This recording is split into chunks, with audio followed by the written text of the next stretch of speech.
సరే ఇప్పుడు బిఫోర్ ఎపిసోడ్‌లో చెప్పినట్టు లైక్ స్మాల్ కేసే బెటర్ అని అంటున్నారు. కాకపోతే ఆల్రెడీ మ్యూచువల్ ఫండ్‌లో ఇన్వెస్ట్ చేసిన వాళ్ళు ఉంటారు. బికాజ్ న్యూ ఇయర్ అయిపోయింది. ఇప్పుడు ఆల్రెడీ ఎవరైనా ఇన్వెస్ట్ చేసి చాలా మందే ఉండుంటారు. అయితే మ్యూచువల్ ఫండ్ నుంచి కాకుండా లైక్ స్మాల్ కేస్‌లో ఇన్వెస్ట్ చేయాలి అని అనుకుంటే ఎందుకు ఇది ఇంత బెటర్ అని అంటారు? ఎందుకు అంటే మెయిన్ రీజన్ 3 ఉన్నాయండి. హ్మ్. ఒకటేంటంటే మ్యూచువల్ ఫండ్స్‌లో మనం చాలా మంది ఇన్వెస్ట్ చేసేది ఏంటంటే హ్మ్. చాలా మంది ఇండెక్స్ ఫండ్స్‌లో ఏస్తారు. హ్మ్.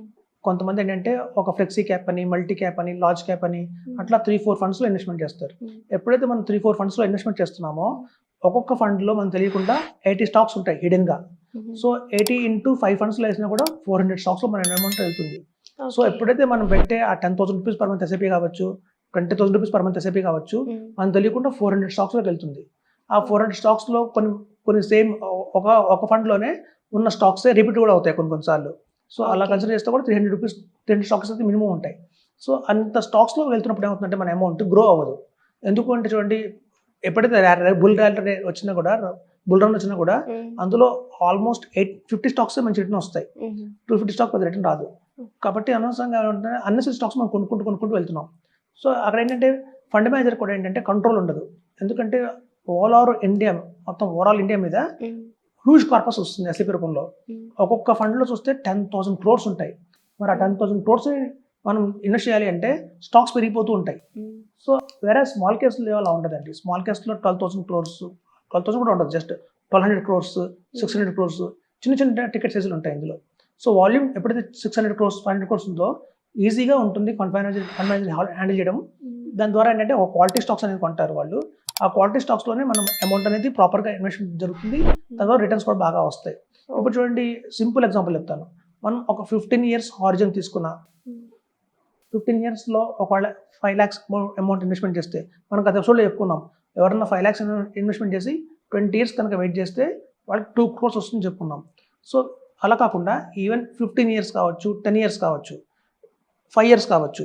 5 ఇయర్స్‌లో అయితే మనం పెట్టిన 5 లాక్స్‌కి హ్మ్. 12 లాక్స్ వస్తుందని చెప్తున్నాం. హ్మ్. అదే కనుక ఇంకొంచెం 15 ఇయర్స్ దాకా వాళ్ళు కొనసాగిస్తే హ్మ్. కొంచెం 75 లాక్స్ దాకా వస్తుందని చెప్తున్నాం. ఓకే. సో మీకు అదే కనుక ఎస్ఐపి రూపంలో వెళ్తే మనం అమౌంట్ కూడా చాలా ఎక్కువ ఇన్వెస్ట్‌మెంట్ చేయాలి. ఒక సింపుల్ ఎగ్జాంపుల్ అండి. ఇప్పుడు మనం చూడండి, హైదరాబాద్‌లో మల్టీ స్టోరీ బిల్డింగ్స్ వచ్చాయి. హ్మ్.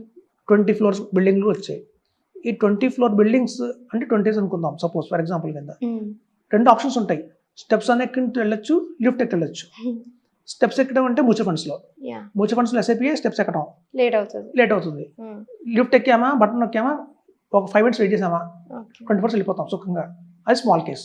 సో స్మాల్ కేస్‌కి దీనికి డిఫరెన్స్ అంతేనండి. 2 పైకెళ్తాయి. మనం రీచ్ అవుతాం గోల్. కాకపోతే కొంచెం కష్టపడుతూ ఎవరి మంత్ ఇన్వెస్ట్ చేసుకుంటూ వెళ్ళాలి. హ్మ్. ఇదేంటి వన్ టైమ్ ఇన్వెస్ట్మెంట్ మనం ఈజీగానే రీచ్ అవ్వచ్చు గోల్‌కి. విత్ గుడ్ అమౌంట్‌తో వెళ్ళొచ్చు. సో కాబట్టి ఏంటంటే మనం చెప్పే వ్యూవర్స్‌కి చాలా బెనిఫిట్స్ ఉన్నాయి స్మాల్ కేస్‌లో. దీన్ని హ్యాండిల్ చేసి కూడా మంచి మంచి టాప్ పీపుల్. ఇప్పుడు చూడండి, స్మాల్ కేస్ అనగానే చాలా మంది smallcase.com వెబ్‌సైట్‌కి వెళ్ళిపోతున్నారు. హ్మ్. లేకపోతే జీరోదా కాయిన్ యాప్‌లోకి వెళ్ళిపోతున్నారు. అక్కడ small case, IT small case అని, ఫార్మా స్మాల్ కేస్ అని, అలా ఒక సెక్టర్ బేస్డ్ స్మాల్ కేసెస్ ఉన్నాయి. అవి కొంటున్నారు చాలామంది. అది రాంగ్ అండి. వాటిలో పెద్ద రిటర్న్స్ ఏం రావు. హ్మ్. దానికంటే సెక్టర్ ఫండ్‌లో ఇన్వెస్ట్ చేయడం బెటర్. స్మాల్ కేస్ అంటే ఫ్లెక్సీ క్యాప్ స్మాల్ కేస్‌లో ఇన్వెస్ట్ చేయాలి. అంటే ఆ స్మాల్ కేస్‌లో large cap stocks, mid cap stocks, multi cap, large, mid, small cap stocks అన్నీ ఉంటాయి. హ్మ్. అలాంటి ఫ్లెక్సీ క్యాప్ స్టాక్స్‌లో ఇన్వెస్ట్‌మెంట్ చేస్తే రిటర్న్స్ ఎక్కువ వస్తాయి. హ్మ్. ఫస్ట్ మోర్ ఓవర్ దాన్ని ఎవరు మేనేజ్ చేస్తారో మోస్ట్ ఇంపార్టెంట్. హ్మ్. మనం గత ఎపిసోడ్‌లో చెప్పుకున్నట్టు ప్రతి ఒక్క fund manager is most important. మనకి బయట మెడిసిన్‌గా డాక్టర్ ఎలా ఇంపార్టెంటో, ఈ ఫైనాన్షియల్ డాక్టర్ అంటే ఫండ్ మేనేజర్.